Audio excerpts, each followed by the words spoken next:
يا اخوان وانا قاعد ادور على مقدمه جت في بالي فكره، قلت ليش ما تسوي جيف اواي يا تاحو؟ والله من جد ليش ما اسوي جيف اواي لكم يا اخي؟ انا بخيل ولا ايش؟ فلذلك قررت اني اسوي جيف اواي. والله يا اخوان انه الجيف اواي هذا لا اني مخطط له ولا شيء، فجاه كذا جت في بالي دحين وقلت بسويها. ايش بكم انتوا تاحو فله؟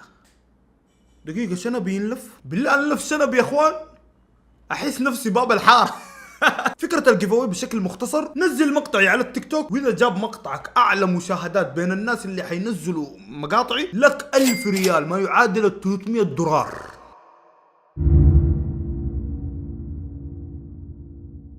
والله شكرا لكم جميعا، وانا عارف سلسلة الرعب كلكم تعشقوها، اكبر دليل اخر مقطع نزلته من السلسلة هذه جاب مليونين يا اخي شكرا يا شيخ. الزبدة ما بطول عليكم اكثر من كذا، حطوا لايك وخشوا على القصة.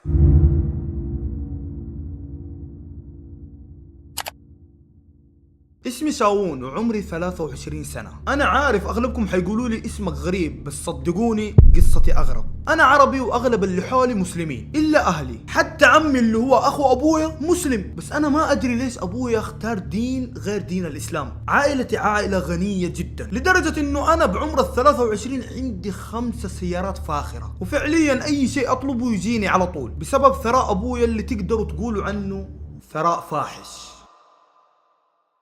بس في نفس الوقت عائلتنا كانت عائلة منبوذة جدا جدا جدا، ما حد يحتك فينا لا من أقارب ولا من جيران، وما حد يحبنا. أنا بعمر 23 ما عندي أصحاب، كل اللي معانا في الحارة يكرهونا كره العمى، يعني ما أدري ليش. ولو تبوا الصراحة سمعة أبويا ما كانت كويسة، كانت سيئة لأسباب مجهولة. عموما ما علينا من ذا كله. كان عندنا منطقة غريبة جدا في الحارة، منطقة مقفلة اسمها المشهور في الحارة حارة الجن. وعلى كلام الناس المكان هذا مرتبط بثراء أبوي. خلوني أقول لكم إيش قصة المكان هذا. في 1990 سكان الحارة هذه كانوا أغنى أغنياء العالم، بس الشيء الغريب في الموضوع إنه سكان الحارة هذه ما حد يعرف عنهم شيء إلا الناس اللي دخلوا الحارة هذه، ومن ضمنهم أبوي. كان معروف إنه اللي يدخل الحارة هذه يطلع منها ثراء فاحش، وفي نفس الوقت كانوا في ناس يدخلوا بس ما كانوا يطلعوا، وكأنه بيعطوك اختبار إذا فشلت فيه خلاص تموت، وإذا نجحت فيه حياتك تتغير 180 درجة. عموما زي ما انتم عارفين أبويا دخل الحارة هذه وطلع منها غني، وكل ما أسأل أبويا إيش سبب خروجك من الحارة هذه ثري تتغير ملامح وجهه ويعصب علي. المهم في سنة 1992 على كلام الناس إنه في شخص اتسلل لحارة الأغنياء، وبعد ما دخل ب 24 ساعة الحارة انفجرت. بس الانفجار ما كان طبيعي. هنا الشرطة وسيارات الإسعاف والمطافي اتجهوا للحارة، وهذه كانت أول مرة في التاريخ يتجرؤوا رجال الأمن إنه يدخلوا الحارة هذه. 54 شخص دخلوا الحارة، وكل الناس كانت مترقبة من بعيد. عدت ساعة، ساعتين، 3، بعد 4 ساعات بالضبط انقطع الاتصال مع كل الاشخاص اللي دخلوا الحارة، والحريق كان مستمر لدرجة انه الدنيا اظلمت بسبب دخان الحريق، يعني كنا صباح فجأة صرنا ليل. بعد ساعات من اختفاء ال 54 شخص اللي دخلوا الحارة، المسؤولين حسبوا انه العدد اللي ارسلوه ما قدروا ينجزوا المهمة، فقرروا انه يرسلوا نفس الاشخاص دبلهم 3 مرات، يعني ارسلوا 162 شخص. وبعد كم ساعة صار نفس الشيء بالضبط، اختفوا كل الاشخاص اللي دخلوا جوا. هنا كان صعب انه يرسلوا عدد ثاني ويضحوا بارواح رجال الامن، فاصدروا قرار انه ما حد يقرب من الحارة هذه، وسابوا الحريق زي ما هو. الشيء اللي صار انه بعد يومين او اقل الحريق بدأ يختفي تدريجيا بدون تدخل اي جهة، وبعد 3 ايام بالضبط الحريق اختفى. يعني لو مريت من الحارة مستحيل تصدق انه قبل 3 ايام كان في حريق قوي. اليوم الرابع بدوا سكان حارتنا يشموا روايح جدا كريهة، ولما اتبعوا الريحة اكتشفوا انها طالعة من حارة الاغنياء. كلهم اتجهوا لحارة الاغنياء، ولما وصلوا هنا كانت الصدمة. لقوا 216 جثة مرمية قدام حارة الأغنياء. دقيقة، تتذكروا كم شخص من رجال الأمن دخلوا الحارة؟ 54 ضرب 4 يساوي 216 شخص. اعتقد الان عرفتوا قصة حارة الجن وليش سموها بهذا الاسم. خلونا الان نرجع للواقع. كنت دائما اسأل نفسي ليش اسمي غريب، ايش اللي شاوون، جني انا ولا ايش؟ وبرضه ليش كل الناس تكرهنا، واصلا ايش جوة الحارة هذه؟ كنت متأكد تماما انه اجوبة الاسئلة هذه كلها حلقاها جوة الحارة هذه، بس ماني انسان مجنون وغبي عشان ادخل الحارة هذه واضحي بنفسي. في نفس الوقت الفضول قتلني. مرت الايام والاسابيع وكل شيء كان تمام، لين ذاك اليوم اللي سمعنا فيه وفاة ابوي. اللي نعرفه باختصار انه طبيعة شغل ابوي انه يتنقل من منطقة الى منطقة، وما نعرف شغله اساسا. فسمعنا وفاة ابوي في المنطقة الفلانية ودفنوه هناك. كل البيت كان يبكي، بس الشيء الغريب انه امي ما كانت تبكي. قلت ممكن انه قلبها قوي او ما تبى تبين لنا انها حزينة. مشيت الموضوع وما دققت. يوم من الايام وانا خارج من البقالة لاحظت انه في بسة سودة قاعدة تمشي ورايا، بس الشيء الغريب انه قاعدة تمشي معايا بنفس الخطوات. امشي خطوتين تمشي ورايا خطوتين، اوقف توقف. تجاهلت البسة واتجهت لبيتي. وصلت للبيت والتفت وراء اشوف هل هي موجودة ولا خلاص مشت. كانت موجودة. دخلت البيت واتجهت لغرفتي ونمت. صحيت من النوم باتصال غريب. رديت وقلت مين معي؟ رد علي صوت ضخم وقال انا شاوون. ضحكت باستنكار لاني متعجب، يعني في احد ثاني عنده نفس اسمي شاوون؟ قلت له ما عمري توقعت انه في احد عنده نفس اسمي. وهنا رد علي وتمنيت انه ما رد. شاوون انت سموك علي. بديت اخذ الموضوع بجدية، مين هذا ومن وين جاب رقمي واساسا ليش اهلي سموني عليه؟ ما ادري ليش جاب في بالي انه الموضوع هذا متعلق في حارة الجن. واول ما جاء في بالي حارة الجن اتكلم اللي في الجوال وقال ايه اسئلتك هذه كلها حتلقاها عندي، انا وانت صح اثنين بس بنكون واحد قريبا. قفل الاتصال وكنت حاس بشعور غريب لانه قرأ افكاري. وما اخفي عليكم اخر جملة خوفتني. عموما قعدت افكر لساعات طويلة لين ما قدرت اني اربط الاحداث مع بعض، واتأكدت انه الشخص اللي كان يكلمني من حارة الجن. الصراحة من كثر الاستفهامات اللي في راسي وصلت لمرحلة اني بديت افكر ادخل الحارة هذه. وبمجرد ما حطيت هذه الفكرة براسي جاني اتصال.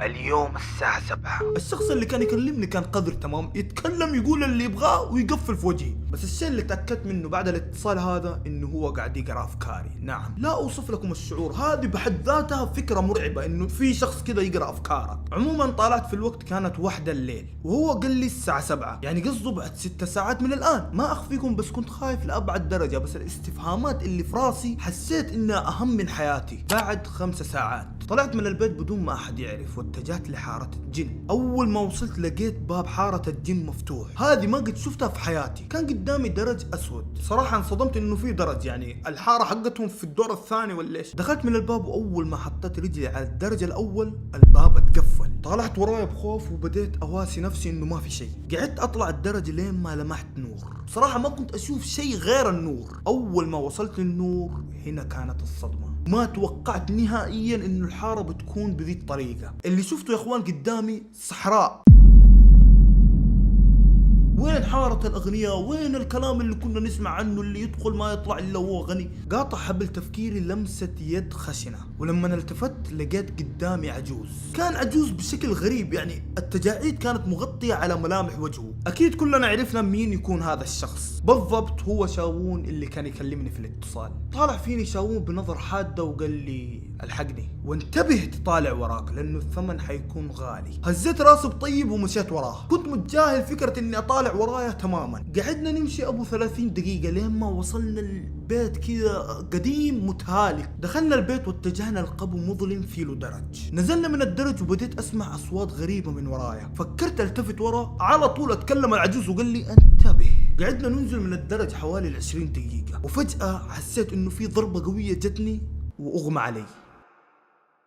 صحيت على ضوء قوي في عيوني. حاولت استوعب المكان والحالة اللي انا فيه، ولما فتحت عيوني بتركيز انصدمت من اللي شفته. ارض خضراء واسعة وبيوت من ذهب وقصور. ايش قاعد يصير؟ وين رحت انا؟ حتى كان في بحر وانهار. ايش في انا في كوكب ثاني انا ولا ايش؟ وانا غرقان من الجمال اللي قاعد اشوفه فجأة مرت من قدامي بنت كانت من اجمل البنات اللي شفتهم في حياتي. على طول جاء في بالي اني ابغى اوريها انه انا غني عشان اتزوجها. جيت ابى اتكلم واقول لها انا غني، قاطعني صوت خشن جاء من وراي، ولما التفت لقيت العجوز قدامي. هنا تذكرت كل اللي صار. بس الغريب ليش اغمى علي ومين اعطاني الضربة وايش قصدهم بذي الحركة. تكلم العجوز وقال لي امشي وراي. طلعنا البرج عالي جدا، من الاشياء الغريبة اللي انا انصدمت منها احنا اللي نعرفه انه الحارة مغلقة من فوق ومن تحت، كيف عندهم سماء وشمس؟ عموما طلعنا لأعلى قمة في البرج والمنظر من هناك كان خرافي. المنظر كان جميل لدرجة اني كنت احسب انه انا في حلم او خيال او شيء زي كذا. جلسنا انا والعجوز وقال لي قبل 30 سنة رحبنا بأبوك واليوم نرحب فيك. بديت أرتجف من الخوف بس كنت متمالك نفسي. الشايب سألني وقال تبى تعرف القصة؟ هزيت راسي بأيوه لأنه أنا خاطرت في روحي عشان أعرف إيش السالفة. الشايب كمل كلامه وقال أبوك أصيل وما له مثيل، هو وافق وغيره رفض، جانا فقير ومسلم أعطيناه كنوز الدنيا، ولكن بطبيعة الحال كل شيء له مقابل وكل أخذ له عطاء. أبوك أخذ مننا المال وأعطانا ولده شاوون، يعني باعك لنا قبل لا تنولد اصلا، وانا اللي سميتك على اسمي مو ابوك اللي سماك، عشان تعرف انك ملك لي ولعالمي هذا. بكل اختصار يا شاوون لازم تكمل مسيرة ابوك وتكون خادم للشياطين. ماني مستوعب ايش قاعد يقول. الشايب انهى كلامه وقال اما ان تكون تابع لنا اما ان تموت، الخيار بيدك وحنتظر جوابك بعد يومين. هنا قام من عندي الشايب ومشى، سابني بحيرتي وصدمتي وما ادري ايش اسوي. نزلت من البرج وانا ماني مستوعب ايش قاعد يصير اساسا، انا لحد الان ماني مستوعب انا وين. اول ما نزلت من البرج لقيت قدامي نفس البنت الجميله، على طول نسيت كل شيء. اتقدمت اتجاه البنت وقالت لي ايش اخترت؟ انصدمت وقلت في نفسي هذه كيف عرفت؟ ابتسمت البنت وقالت في عالمنا ما في شيء يتخبى. هيا شوف لك كيف قرت افكاري ذي كمان. جيت ابسالها انتوا مين؟ اول ما فتحت فمي الدنيا اظلمت ونمت. الله أكبر الله. فتحت عيوني ولقيت نفسي داخل مسجد والناس متجمعين حولي والأذان كان يتردد وكان في شخص كان يكرر الله أكبر الله أكبر. ما أخفيكم إني حسيت براحة، صحصحت وانصدمت من اللي شفته. لقيت أهلي كلهم متجمعين عند الشيخ وأسلموا.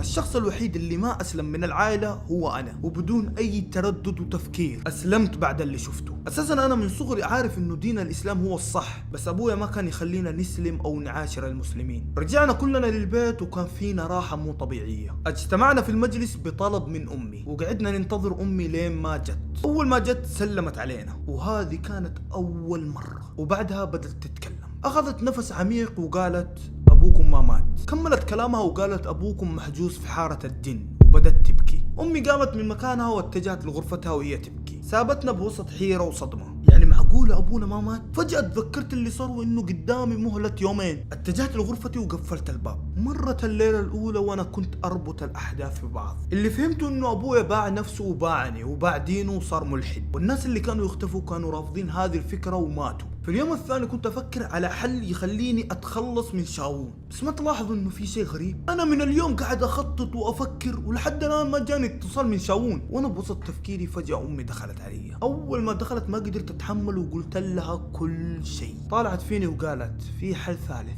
فزيت من مكاني وقلت لها قولي لي. قالت إنك تحصن نفسك. هذه كانت كلمة جديدة علي وما قد سمعتها في حياتي. قلت لأمي كيف أحصن نفسي وإيش معنى إني أحصن نفسي؟ إيش معناها؟ وبدت تفهمني الموضوع وعلمتني كيف أحصن نفسي. بعد ما مشت من عندي ما أخفي عليكم كنت مرتاح لأبعد درجة وما كنت خايف ولا 1%. وأمي هي اللي شجعتني إني أروح وأواجههم، وفعلا هذا اللي صار.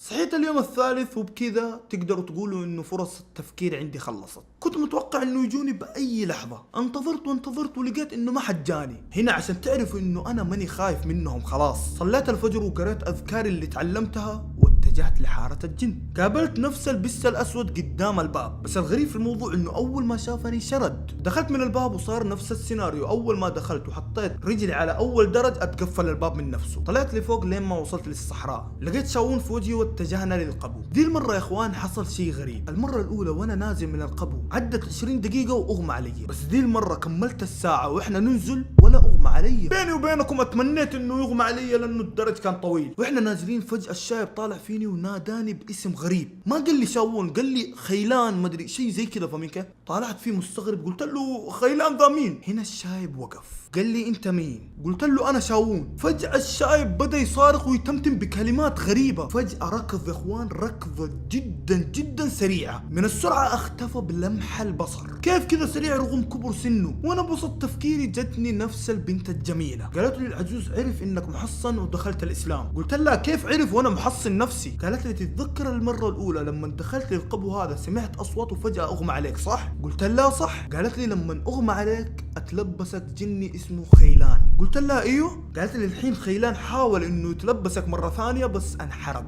والعجوز كان يحسب انه خلاص هو تلبسك من زمان عشان كذا ناداك باسم غريب. انا كنت مصدوم لابعد درجة. هنا البنت فجأة انربست قالت لي تعال تعال. قلت لها ايش في؟ شالتني وقالت لي ابوك بيموت. نزلت بسرعة فائقة وما هي الا ثواني واحنا قدام ابوي والعجوز شاون.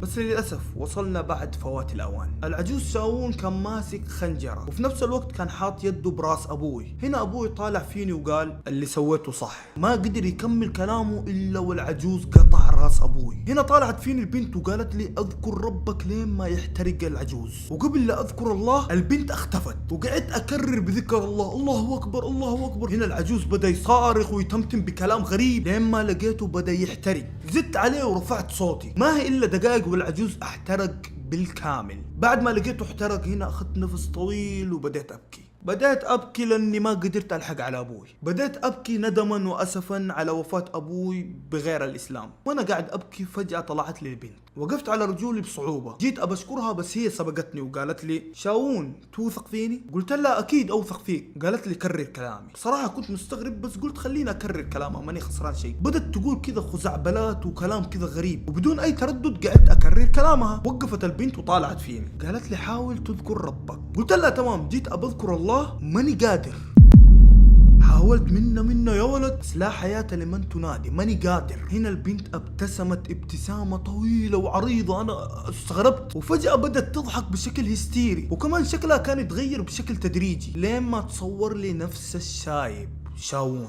قال لي دام سويت الحركة هذه يا خاين فحتموت زي اي واحد. اتجه للخنجرة ببطء وانا مستمر على المحاولات قاعد احاول اني اذكر الله ماني قادر. شال الخنجرة واتجه قدامي وكان ماشي خطوة بخطوة. اول ما قرب من قدامي رفع الخنجرة يبى يقطع راسي. انا ماني قادر اتحرك خلاص تصنمت في مكاني. فجأة صرنا نسمع صوت من بعيد. الصوت هذا ما ادري كيف سمعه شاون قبلي. رمى الخنجر اللي كان في يده وبدأ يغطي على اذنه ويتكلم بشكل غريب لين ما بديت اسمع الصوت. كانوا ناس كثيرين يذكروا الله ومتجهين علينا وانا على طول اتجهت للباب وبديت اناديهم لين ما وصلوا عندنا وبدأوا يقروا القرآن. قدرت لله الحمد بعد ما سمعت القرآن اني اذكر الله. فوق ال 15 شيخ كان يقرا القرآن في نفس الثانية لين ما الشايب شاون انحرق قدامي. بعد ساعة انا طلعت من حارة الجن ولأول مرة في التاريخ الشرطة تدخل حارة الجن مع الشيوخ واكتشفوا انه في الوف من السحرة عايشين في المكان هذا. قبضوا عليهم كلهم وانحكم عليهم بالاعدام. ولله الحمد الان معاكم محمد